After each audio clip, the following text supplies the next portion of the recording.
Thanks for meeting with me today. We are David. smack dab in the middle of the course talking about real estate careers. Okay. And I have asked you to wear multiple hats in this discussion. And this one I want to talk about real estate development. I've had a lot of respect for the things you've developed. Specifically, one that I know about and I've been in and around is the Paseo district. Right. So maybe you can speak to that in a minute. But in general, I'd like for you to talk about the industry of real estate development. And I'm going to ask you your favorite things, your least favorite things, and what it's like to be a real estate developer, to try to give those that are possibly thinking about a career in real estate maybe what it would be like. Okay. I'll do my best. All right. So first, just tell me, what do you do when you're a real estate developer?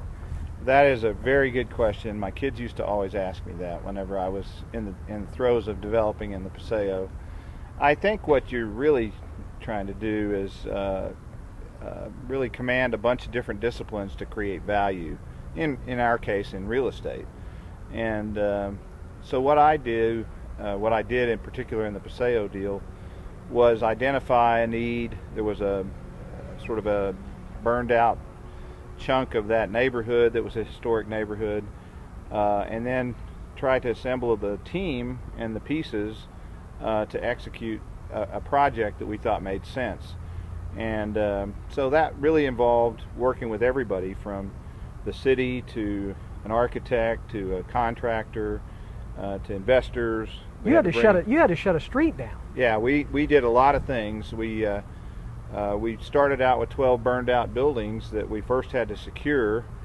You're dealing with insurance issues. You're dealing with a lot of different risks that you have to manage, and then you have to go get the capital to execute whatever pretty plans you come up with to create value. In that case, we built 96 apartments. We used some special tax credits that were very complicated, but here we are 16 years later. It had I think the desired effect, a lot of value around the neighborhood, stabilizing it. And that's just one example. After that deal, I realized that I really couldn't. I did that as I was a practicing attorney, and I kind of decided that I really liked doing it, and it required complete focus. So I left the practice and went to work for a company that paid me to do that, and it was exciting. We did 12,000 apartments and a bunch of single-family homes and those types of things, and so a lot of land development in that 7 years that I was with them. But I learned then, and as opposed to a small partnership in a corporate environment, how to do those tasks, execute those tasks, and manage those risks. And the good news was I was getting a paycheck and didn't have to put all my capital in it. Yeah. So, you asked about the toughest part about development. It really is the financial risk. You're out there trying to create something sometimes almost out of thin air.